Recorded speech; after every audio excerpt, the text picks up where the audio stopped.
right, thank you so much. So without too much further ado, we're going to give you this look at Elder Scrolls Online, and we're going to go ahead and jump in. All right.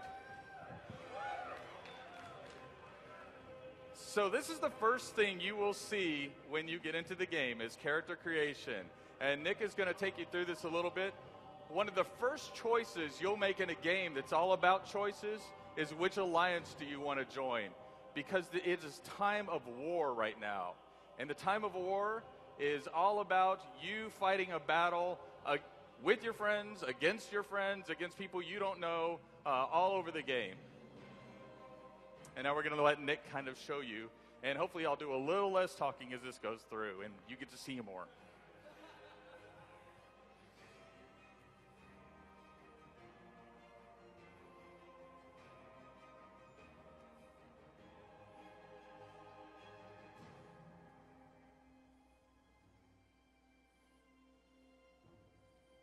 All right. So Nick's going to take a character that's not brand new. We're going to take you into a different area. If you are familiar with the game Morrowind, then you might see some recognizable landscape and features in what we're about to show you. We're about to show you. And it's an area called Deshaun. So where there are a lot of people that played Morrowind, I take it? All right. So, kind of the story of the alliance that's taking place here that we'll see shortly is that these alliances we have the Nords, we have the Dark Elves of the Dunmer, and we have the Argonians. And there's a lot of people who want to know, well, why are these people allied? Why would they be allied? Well, naturally they wouldn't, because they used to be natural enemies. But after such a time of war like this, or where they had it, so many invasions come into it, they were just like, okay, we're done with this. We can't stand it. We're not going to put up with it. And so they decided to form an alliance. And so you're coming into that alliance right here.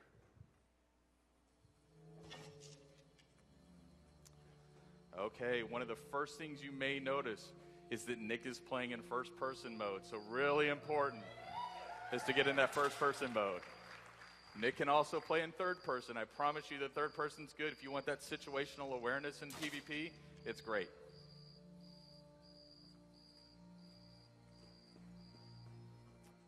Now you might also notice how smooth Nick's controls seem. Not only is Nick good, but we have mouse look always on. These are controls like, I don't know, has anybody here ever played an FPS? Do you know what that is? If so, the control should feel familiar to you. So Nick just presses his left mouse button to attack. He holds it down if he wants to do a heavier attack, or to block, he just hits his right mouse button.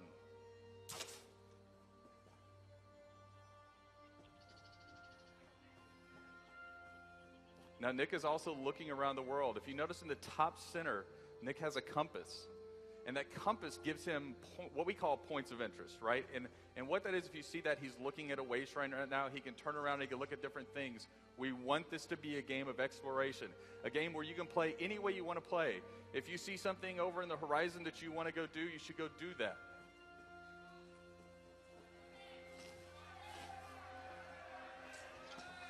All right, there's a Gwar and a book behind a Gwar. So these books, again, encouraging this exploration. When you find books like this, it's more than just finding a book that you can read, although that's all right. We also have the books reward you for your exploration efforts. So if Nick pulls up his skill screen here, then what I'll show you is that not only do you get the skills that you have as part of your class, but when you join the Mages Guild, the Fighters Guild, or maybe become a vampire or werewolf, you have these entire skill lines available to you that you pick up sort of dynamically.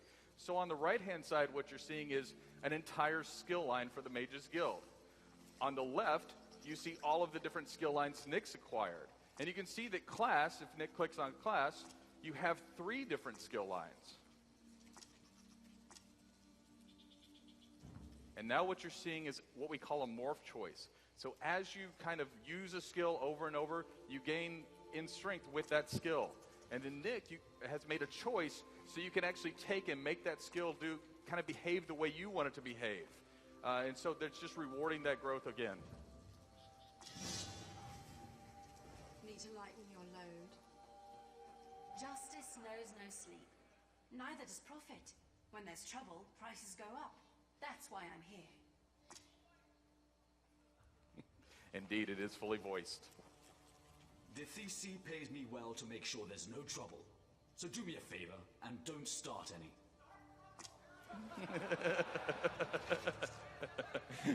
All right, it is indeed time for Nick to start trouble.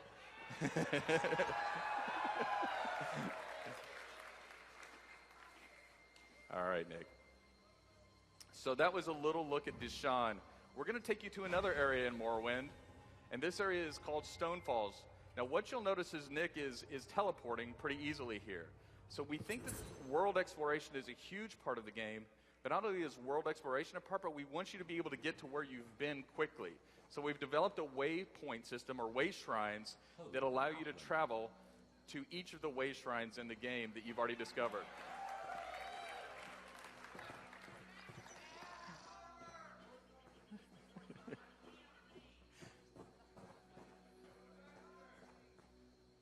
All right, Nick's about to start some trouble. Okay, Nick's pretty high level. Did you notice that Nick just crouched and he became hidden? So that uses his stamina when he's crouched like that. And he gets a sneak shot in.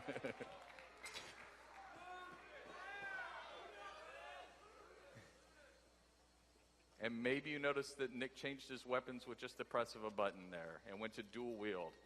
Any character can use any weapon in this game. Your class does not affect that. You can use any armor.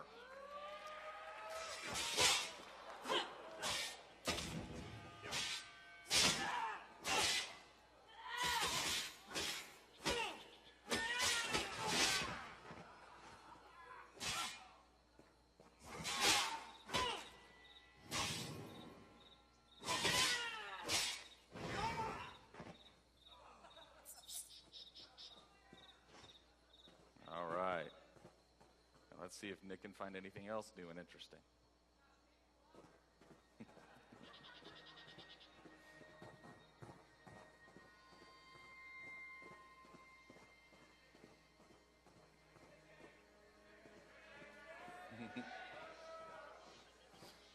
You might see a netch here or two. Anybody remember netches?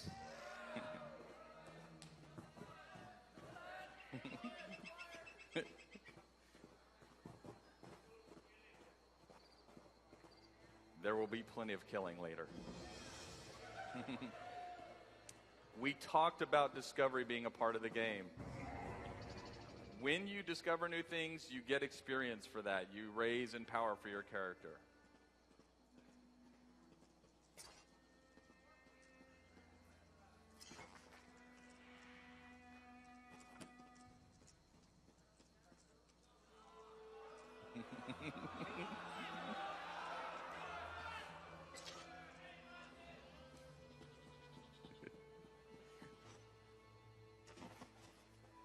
Nick's being restrained today.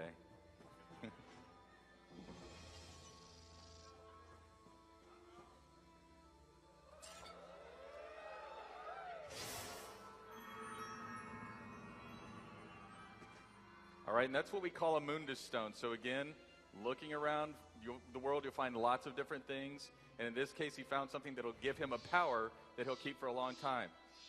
But you know, this game is called Elder Scrolls Online for a reason, and that's because you get to play with other people. So Nick's going to use something that we call looking for group. You might be familiar with something like this. And he's decided he wants to play with other people. And so he's going to try to find a group who's interested in doing the same thing he's going to want to do, which he wants to play a dungeon today called Fungal Grotto, which is an early level dungeon. So we'll see if he can find other people. Strangely enough, he did find other people. And here we are. Now, we talked about, as well, being able to travel to places you've already been. But what if you just want to get into the game really quickly and meet your group mates? Well, you can travel to one of your group mates or to a safe location near your group mates. And so here, Nick is traveled to a way shrine, which is the safest location near one of his group members. Because if you traveled right to them, they might be in a... Indeed. A troubling situation that they couldn't get out of. So I want to put you in a safe spot.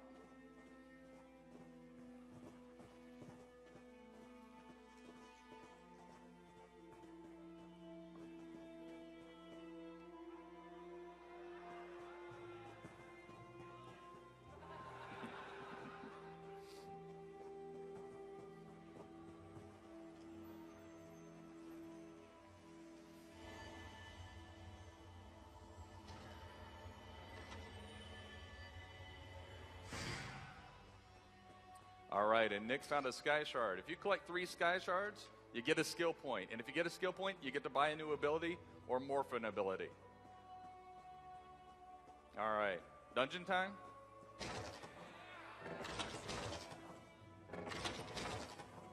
Okay, so in order for this to go a little quicker, I'm going to give you a little bit of the story here, which is there is a person in this dungeon who requests that your group help her to get to a certain location in the dungeon, but she's blocked by goblins and by what we call dreg.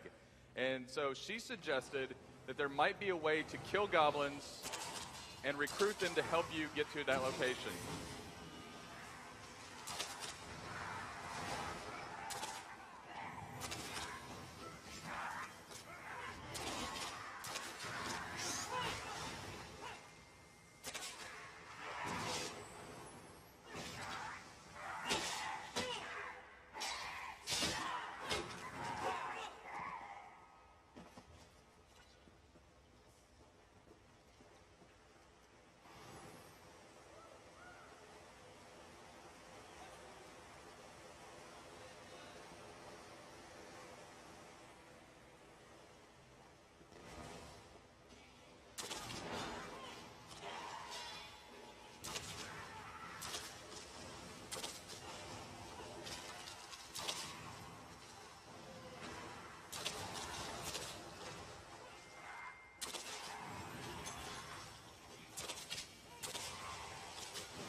Now we're going to pause for a little bit right after this. So what you may have noticed is that we want you to fight multiple creatures. We don't just want you fighting one creature in a dungeon. And that's why we've introduced what we call pack behavior, or monsters which will kind of wait in the wings to attack you versus all attacking at once. Now if you play all Leroy Jenkins style, and then you'll have a ton of monsters come in after you. But here you can see that if you control yourselves, you'll have a really good fight that you can manage, and it's a lot of fun to see these monsters come in after you. All right.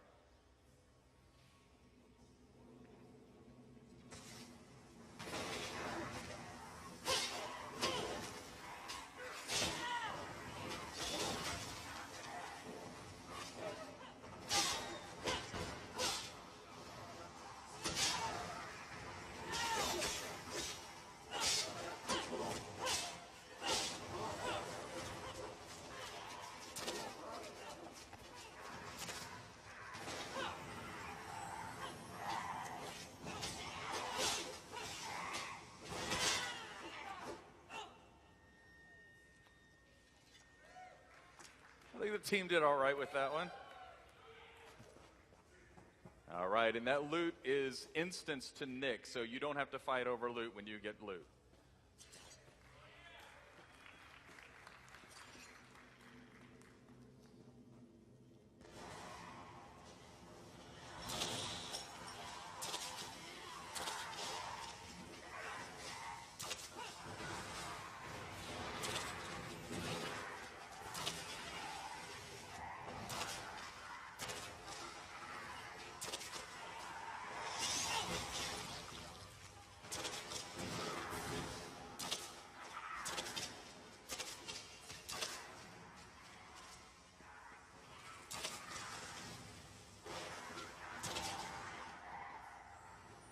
There we go. So one of the other things is Nick is playing a class called a Templar. And you'll notice that Nick has adopted the role of using a bow or ranged damage. And the whole thing here is that Nick can change his role in an instant with a weapon switch and go to close damage. But the idea is that, again, those classes are just the starting point. They're not the ending point. You play the role you want to play.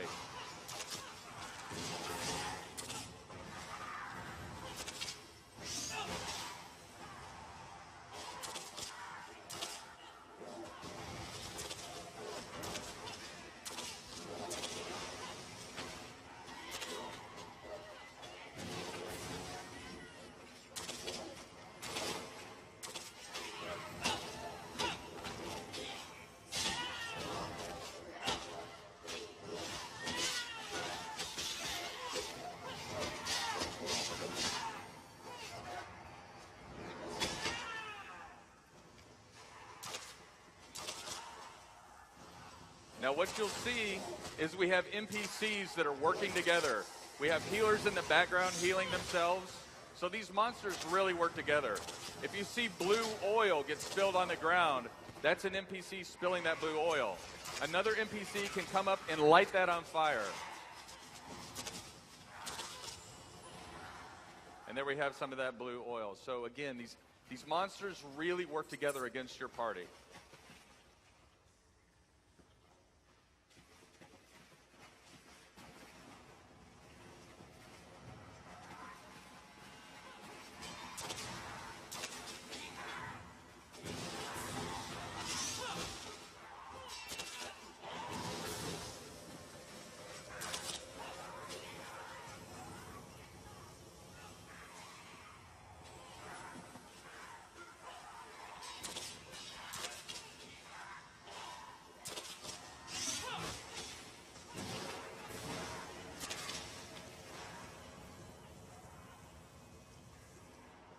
Okay, so you saw we have a very clean interface. You'll notice what that monster did to Nick, the Goblin King, is it put an ability on him that Nick had to run away from his teammates, otherwise he would explode, and if he explodes, then it hurts his teammates as much. So we want to keep you active and looking in the world.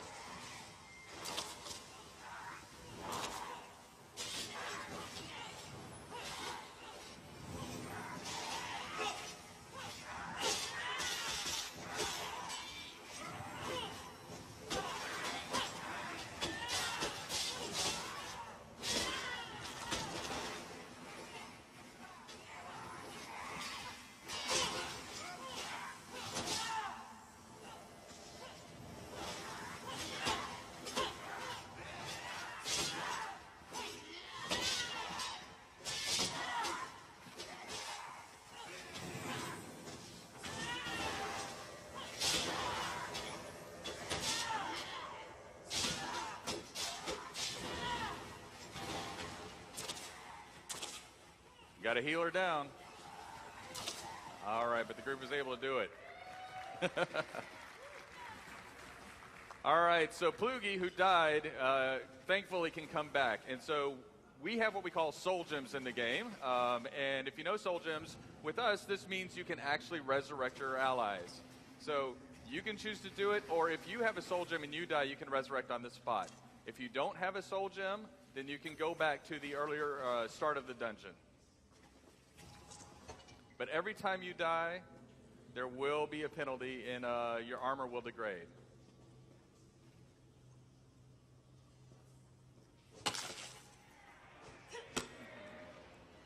All right. And now you can see the goblins are working with the group because you killed their king.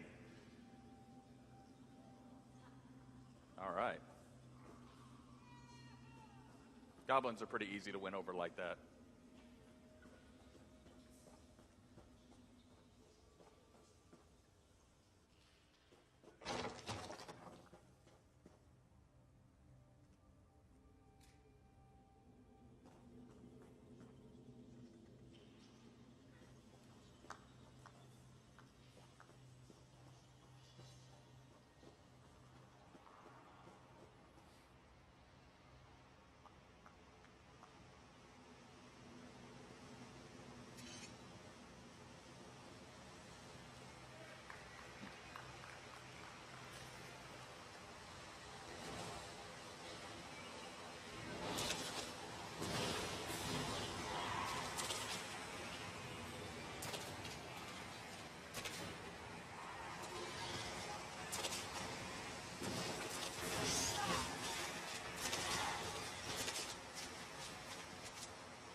And you can see the goblins are working with them now.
That's a lot of mud crabs.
All right.